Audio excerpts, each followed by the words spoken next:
And here we are with another fun episode. Let's How's it going, go. Ashley? It's going all right. How about with you?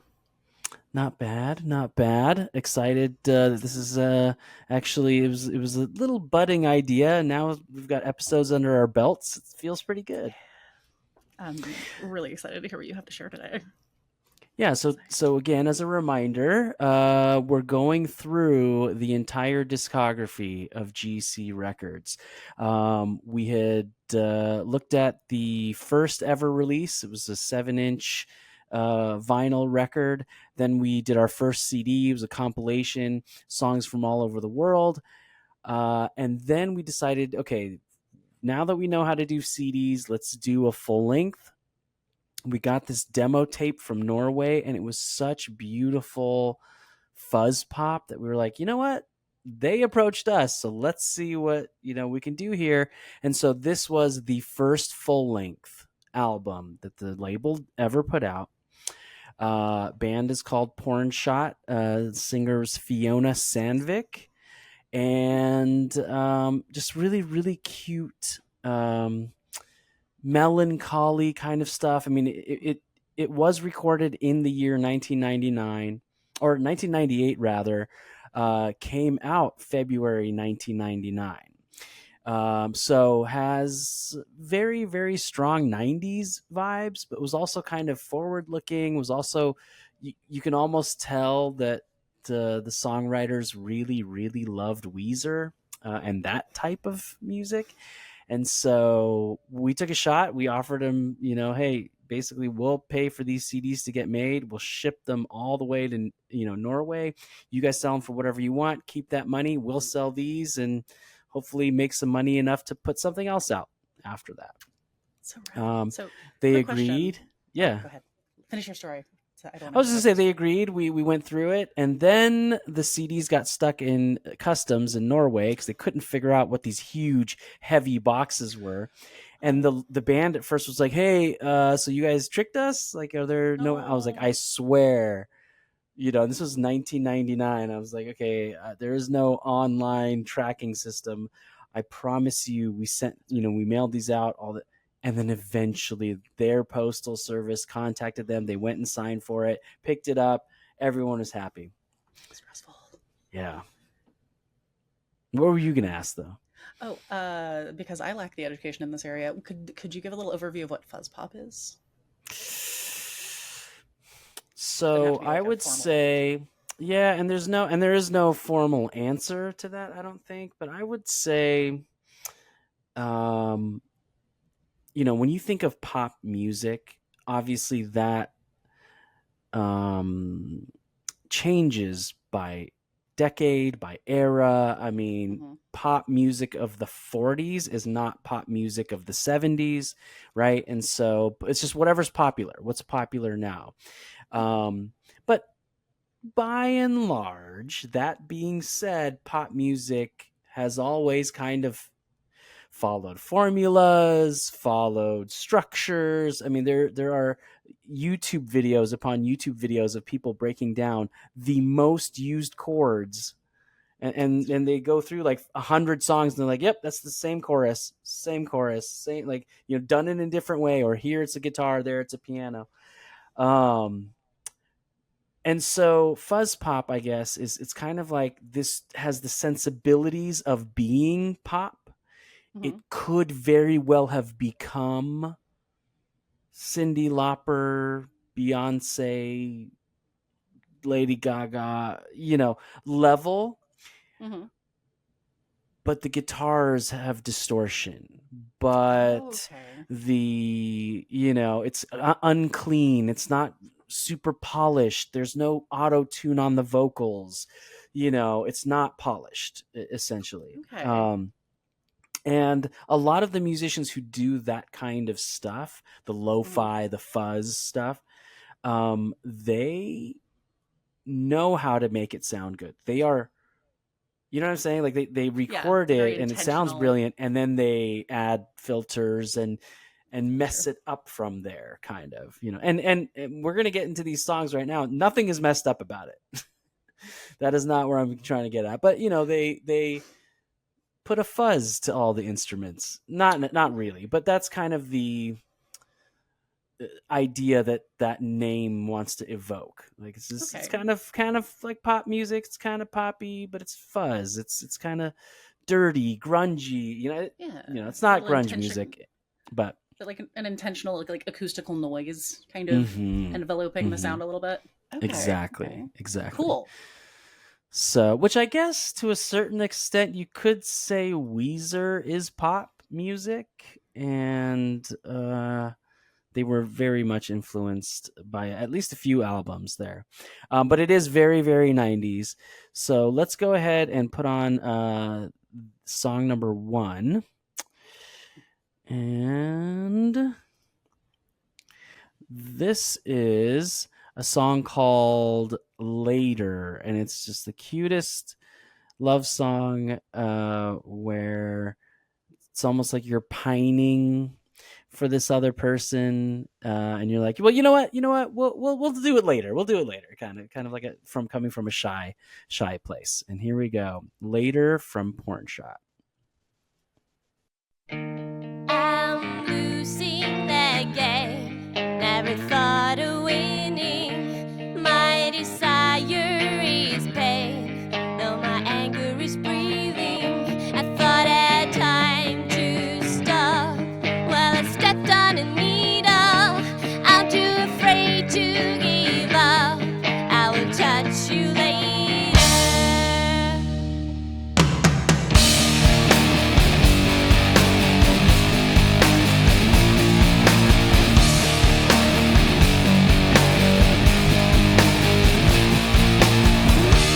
Feel free to undress, 'cause I like the sight of skin. I'm easy to impress. You are always winning. Have a beer and me some tea. That we don't get started. I wish it was just you and me. I will touch you later. I will touch you later.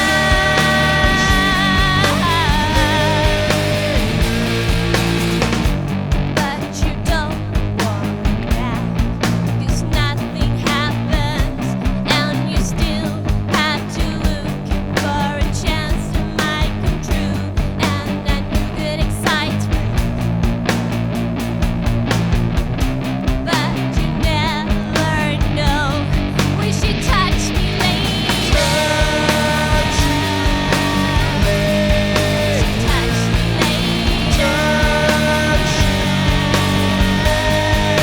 Yeah.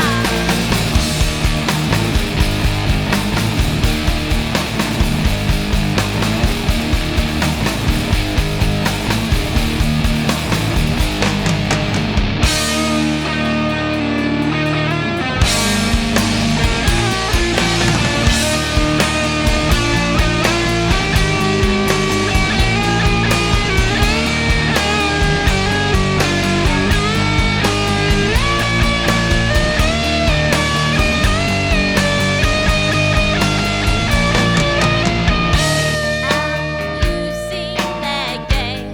Never thought of winning. My desire is pain. Now my anger is breathing. I thought I had time to stop. Well, I stepped on a needle. I'm too afraid to give up. I will touch you later. I will touch you later. I will touch you later. Yeah, I will touch you later,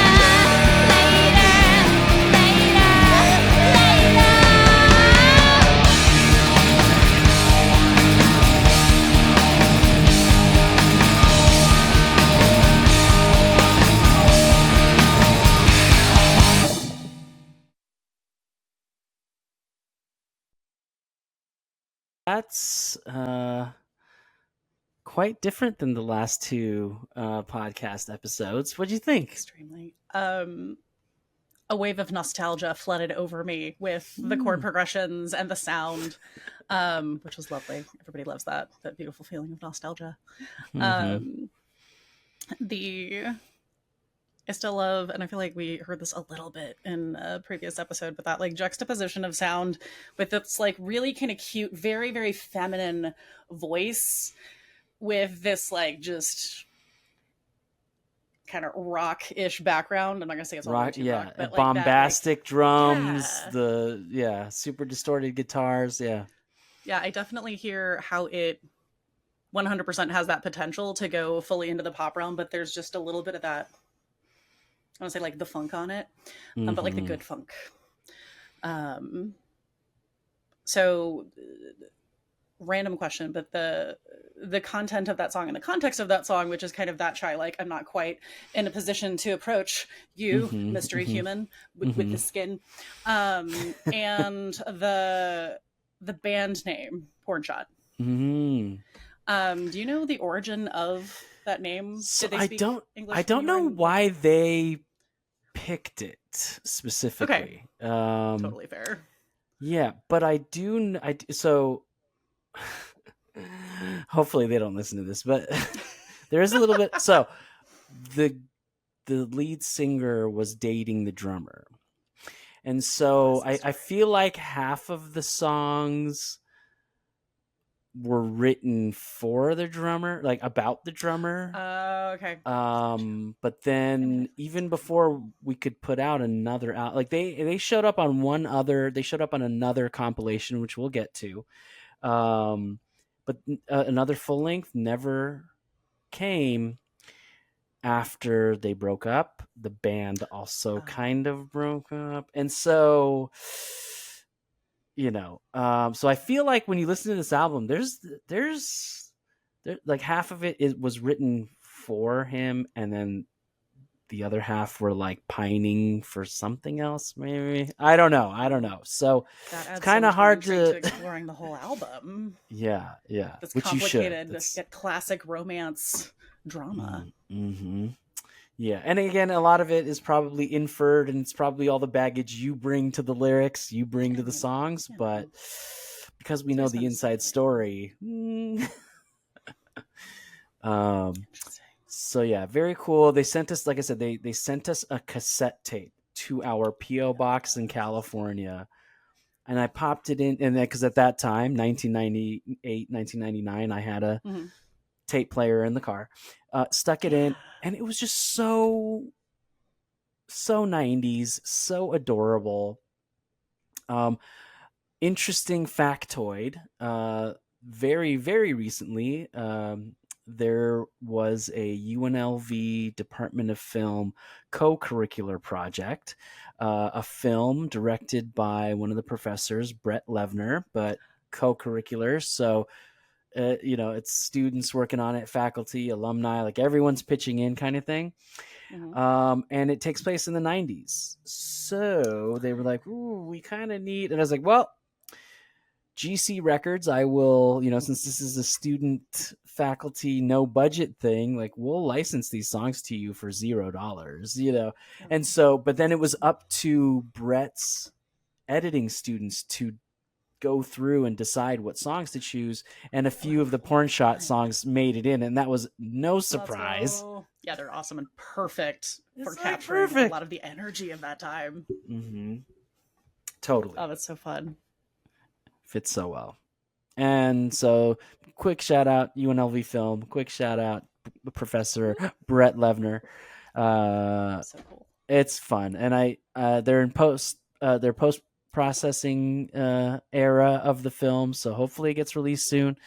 But yeah. Okay, cool. So let's get into the second and last song. And again, anybody who wants to hear these songs, they are on the GC Records Bandcamp. Listen to the whole album. You can stream everything for free. But if you wanted to keep it, or download it or burn a CD of it, not that people do that anymore, but if you wanted to, you can also purchase it right there from Bandcamp. So this next song, let me hit this real quick. This next song is the Happy Song. This is also one of my very favorite songs off the album, although most of them are really, really good. But this is Happy Song from Porn Shot on the album A Go Go.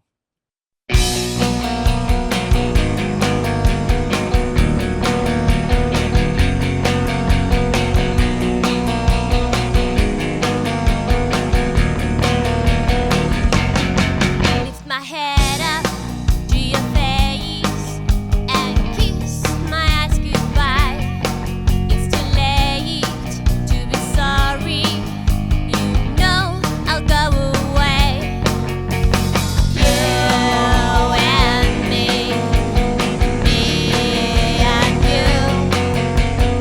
You and me, we're too good to be.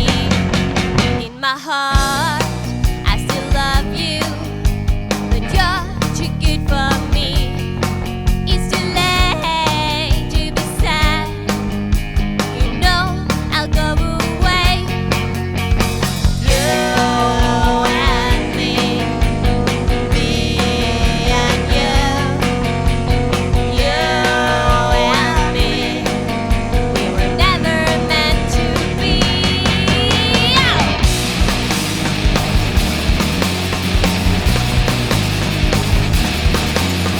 God is gone, over is over. Can I be glad? Can I be sober? Goodbye. Bye, bye, bye, bye. Bye, bye. You and me and you. You and me, yeah, we're too good to be. You and me and you. You and me, we were never meant to be.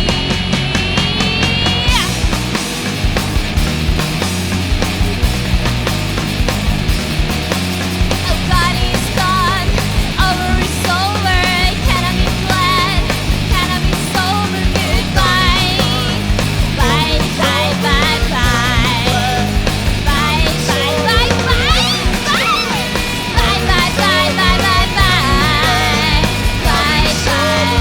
You and me and you. You and me, yeah, we're too good to be.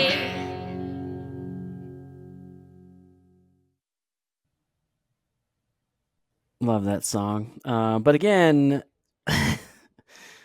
we're too good to be. You know, it's like, And I there's love definitely you, but some- we're too good to be, huh? Yeah, that's near the end of the album. Was that kind of, you know? And the thing that kills me too about that story and that, like, inferring all of that, all of those backing vocals were the drummer. You know, I was so wondering he's if like singing. Oof. Yeah, So two poor guy. questions that you may or may not have the answer to, because they're very specific musical choices, and I don't know how much there was between like English and Norwegian. But so that song switches between like tempi and those little like kind of bridge moments or the chorus moments, and it speeds Mhm. up quite a bit to this kind of frenetic, like frantic copium, and then it settles back down into like the yeah, it's over. The other thing is there was that weird kind of like blip at the end that sounds Mhm. like an error. Yeah, But yeah.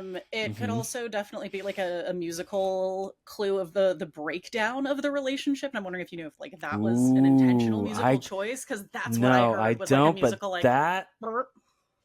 wow, that makes so much sense. No, and that burp, yeah, that's very noticeable.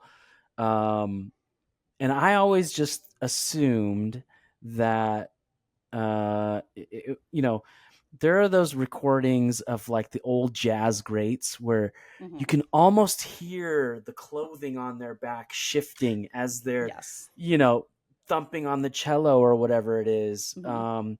So in my mind, it was almost like, yeah, this was us. This was what the noise the guitar made at that Mhm. moment in time. Cause I was, you know, up against thing, trying to make it, Yeah. do whatever.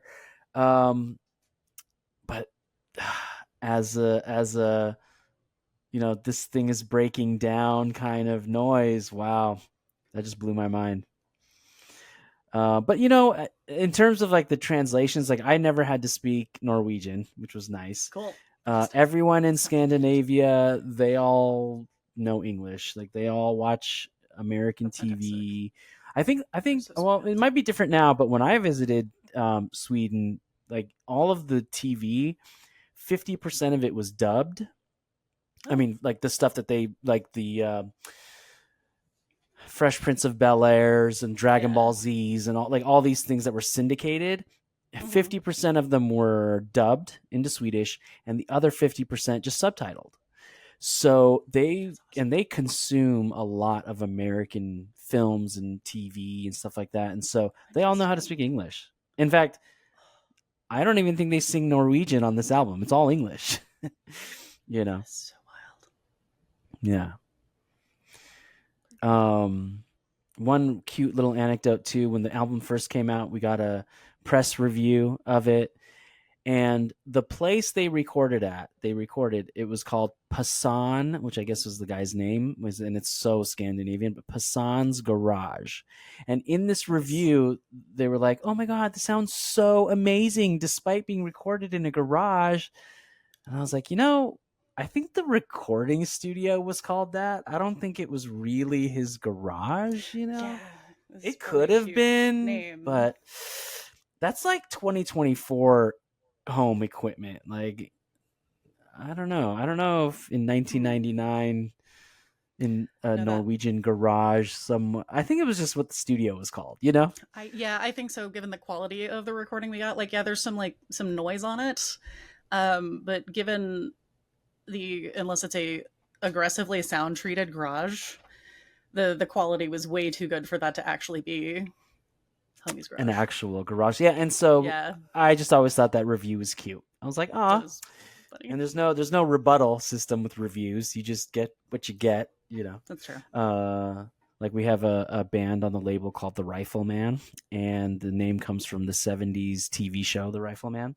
And they're an acoustic, folksy, banjo, mandolin kind of band. And they don't have a drummer. And we sent one of their things off, and the magazine reviewer said something like, you guys should probably think about a drummer. Like, no, that's not the point. You've missed the point, in fact. That is so funny. Yeah. And we'll get to that later on down the line. That was when the label moved to Vegas. Vegas band Rifleman. Yeah. But anyway, that's the end of this episode. Porn Shot, a go-go. You want to listen to the whole album? It's streaming everywhere. You want to grab it so that you can save it forever on a hard drive. gcrecords.bandcamp.com. Ashley, as always, thank you for hopping on to these episodes. Thanks for co-hosting. Thanks for being brilliant. Thanks. And thank you for introducing me to so many cool new things. I'm going to look forward to listening to that album and speculating on the drama in the background. Yay. Okay, cool. We will see you next episode. Next episode is, so Norway was as far away as possible in 1999. The next full length was actually not a full length. It was a split release between two Southern California bands, ESL and Seamus O'Neill, the two craziest names for bands for the two craziest bands. And I look forward to sharing that with you, especially because the song I've chosen for Seamus O'Neill has to do with wanting to escape reality by playing video games, which is what I'm all about. God, yes. So we will get to that next episode. ESL Seamus O'Neill split. All right. See you then. See you then.